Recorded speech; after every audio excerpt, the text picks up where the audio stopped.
4896 du 1er juillet 2009, signé du ministère des Transports, interdit la circulation des taxis-motos sur toute l'étendue du territoire national.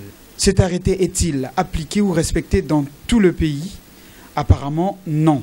C'est ce qui ressort du constat fait par nos reporters dans certaines grandes villes du pays.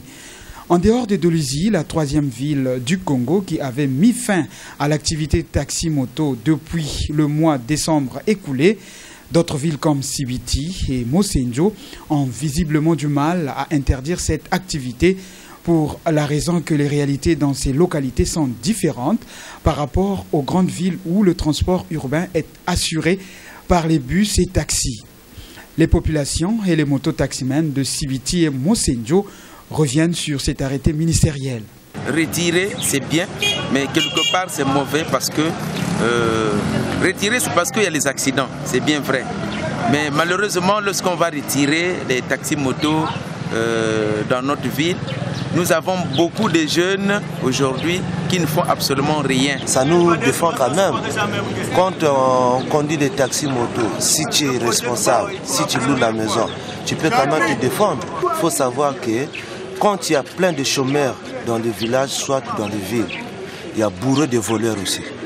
Beaucoup de paramètres, en effet, retardent la mise en application de cet arrêté dans les localités précitées.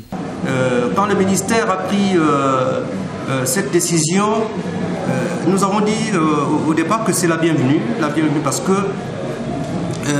il y a beaucoup de distorsions dans la société. Aujourd'hui, eux, ils roulent très vite, ils créent des accidents. Ils roulent très vite, ils tuent les gens. Et quand quelqu'un est mort, on a toujours tendance à rencontrer un sorcier. On dit c'est l'encre qui a fait ceci. On finit par aller brûler les maisons. Et nous avons pensé concéder à la décision du ministre qui dit que les taxis-motos doivent être suspendus, l'activité doit être totalement arrêtée. Si un texte est pris par le gouvernement, naturellement, on nous l'envoie pour exécution. Mais sur le terrain de Mosenjo, c'est un processus, on entre dans l'exécution. Mais il faut prendre des dispositions particulières.